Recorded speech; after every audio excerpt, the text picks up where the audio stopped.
মঙ্গলবার অন্ডালের নীলকণ্ঠতলায় ধস নামে, সেখানে তীব্র কম্পন আর তাতে একাধিক বাড়িতে ফাটল ধরে যায়। আতঙ্কে অনেকেই রাতারাতি ঘর ছাড়তে বাধ্য হন। ক্ষতিগ্রস্ত হয় একাধিক বাড়ি, রাতারাতি ঘর ছাড়া একাধিক পরিবার। অর্পণ রয়েছে আমার সঙ্গে। অর্পণ, এই পরিবারগুলো যারা রাতারাতি ঘর ছাড়া, প্রশাসনের তরফ থেকে কি ব্যবস্থা করা হচ্ছে, কি ব্যবস্থা করা হয়েছে, কোথায় ছিলেন তারা, কিভাবে দিন কাটাচ্ছেন?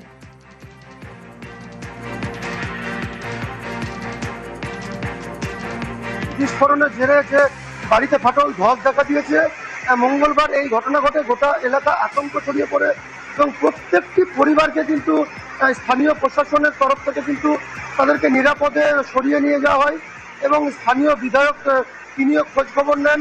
অবশেষে ওই এলাকার মানুষদের মধ্যে কিন্তু আজ মঙ্গলবার আতঙ্ক কাটেনি, কারণ আজ বুধবার আতঙ্ক তাদের কাটেনি, কারণ মঙ্গলবার সারা রাত তাদেরকে রাখা হয়েছিল স্থানীয় একটি যে জায়গা রয়েছে, মন্দির প্রাঙ্গণ, সেখানে ধর্মশালা রয়েছে, সেখানেই তাদেরকে রাত্রে রাখা হয়েছিল। তাদের খাবারের ব্যবস্থা করা হয়েছিল প্রশাসনের তরফ থেকে এবং আজ বুধবার তাদেরকে সেখানেই রাখা হয়। সেই যে ধর্মশালা রয়েছে সেখানেই প্রায় 70 থেকে 80টা পরিবার সেখানে আশ্রয় নেয় এবং সেখানেই তাদের খাওয়া দাওয়া থেকে আরম্ভ করে থাকার ব্যবস্থা করা হয় প্রশাসনের তরফ থেকে। অন্যদিকে কিন্তু যে সমস্ত বাড়ি ছাড়া যারা রয়েছেন তারা কিন্তু ওই এলাকায় প্রবেশ করতে পারছেন না, কারণ তাদের মধ্যে একটা আতঙ্ক কাজ করছে, কারণ যে কোনো মুহূর্তে কিন্তু এই বাড়িগুলি কিন্তু ধসে যেতে পারে এবং প্রত্যেকটি বাড়িতে ফাটল দেখা দিয়েছে এবং রাস্তায় ফাটল, বড় আকারের যে ফাটল দেখা দিয়েছে এবং গোটা এলাকা কিন্তু পিসিএল এর তরফ থেকে এবং প্রশাসনের তরফ থেকে কিন্তু একেবারে